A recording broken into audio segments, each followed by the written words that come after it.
tukyali energetic kakuba mwennume ne bweziba 16 kaba tegannabuwa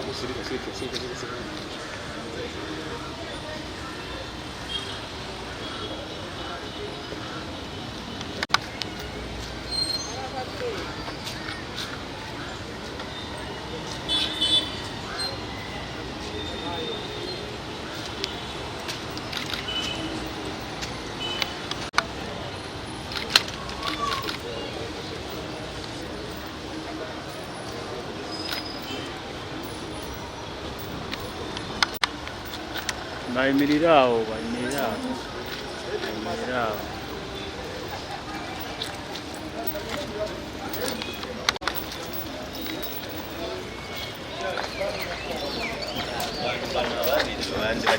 bandibadde in front.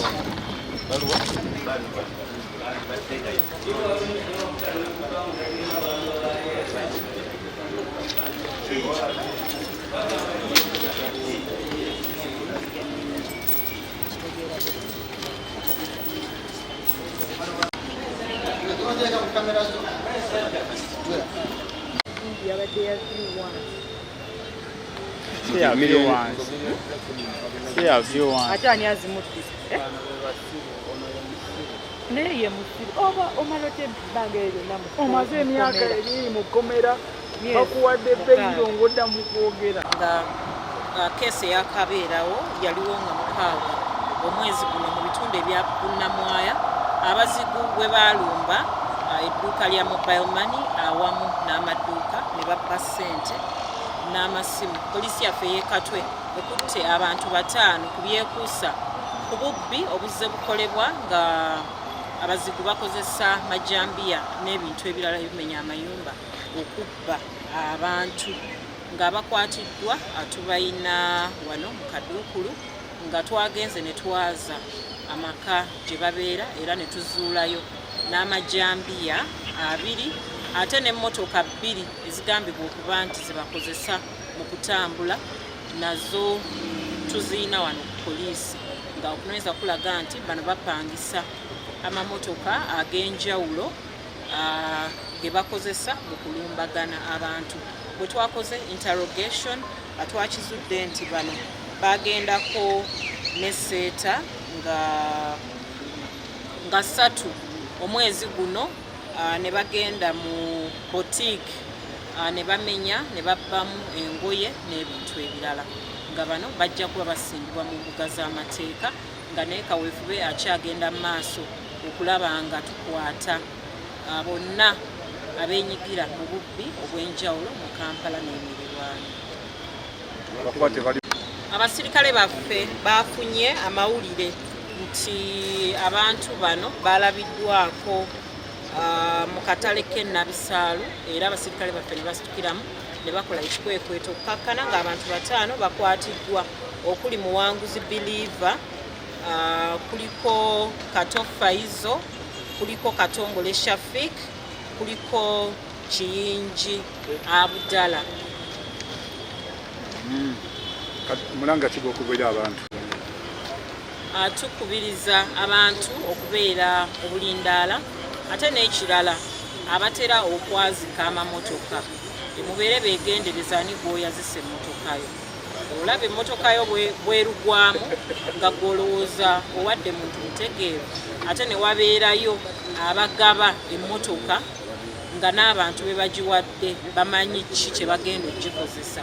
So tubeere bulindaala baani ani gw'owadde emmotokayo okuvugamu oba agipangisizza nga ffe tukyagendera ddala mu maaso n'ebikwekweto nga ekigendererwa kyaffe kyakulaba nga Kampala teyina bubbi bwa majambiya. Tufunamu emmotoka zino nga bwe tugambye nti abamu bazigaba bamanyi muntu kigwagiwadde, so tujja kuba twekenneenya ebintu byonna nga naye kyetwagala okubategeeza nti bano abakwatiddwa bajja kuba basimbibwa mu mbuga z'amateeka. Era eziba zikwatiddwa nayo eba exhibit okutuyambako mu kunoonyereza oba mu bujulizi bwaffe.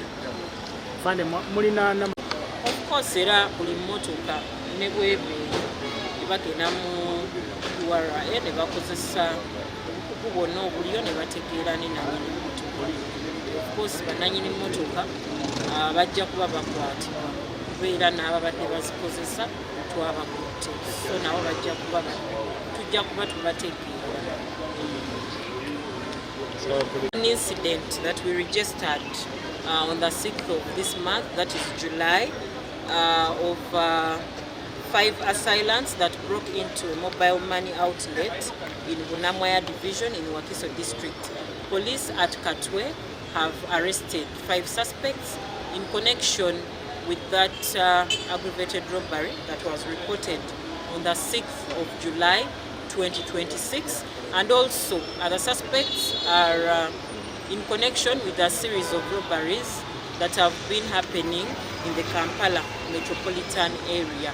These suspects were arrested after a tip-off that they were seen in Nabisalu near the market, and they've been identified as Mwanguzi Believer, we have Katongole Shafik, we have Chiinji Abdallah, we have Kato Faizo, and we also, after a search in their homes, we also recovered 2 pangas that are allegedly used in their robberies.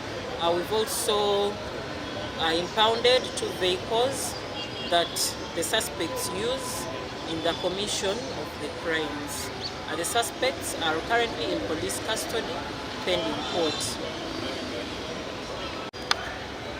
Our findings also indicate that the suspects allegedly participated in the robbery that occurred in Seta on the 3rd of this month.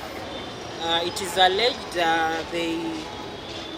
they broke into a boutique and stole clothes, and also it is alleged they also broke into one office along Salama Road at a money lending office. Investigations are still ongoing, and also efforts to have other suspects arrested are still ongoing. We call upon the public to remain vigilant as we are doing everything within our means to ensure that Kampala is safe. I find out about the... Actually, it is alleged that the suspects hire vehicles from different individuals that they use for transport as they commit their crimes. However, we are going to investigate and verify the ownership of the vehicles.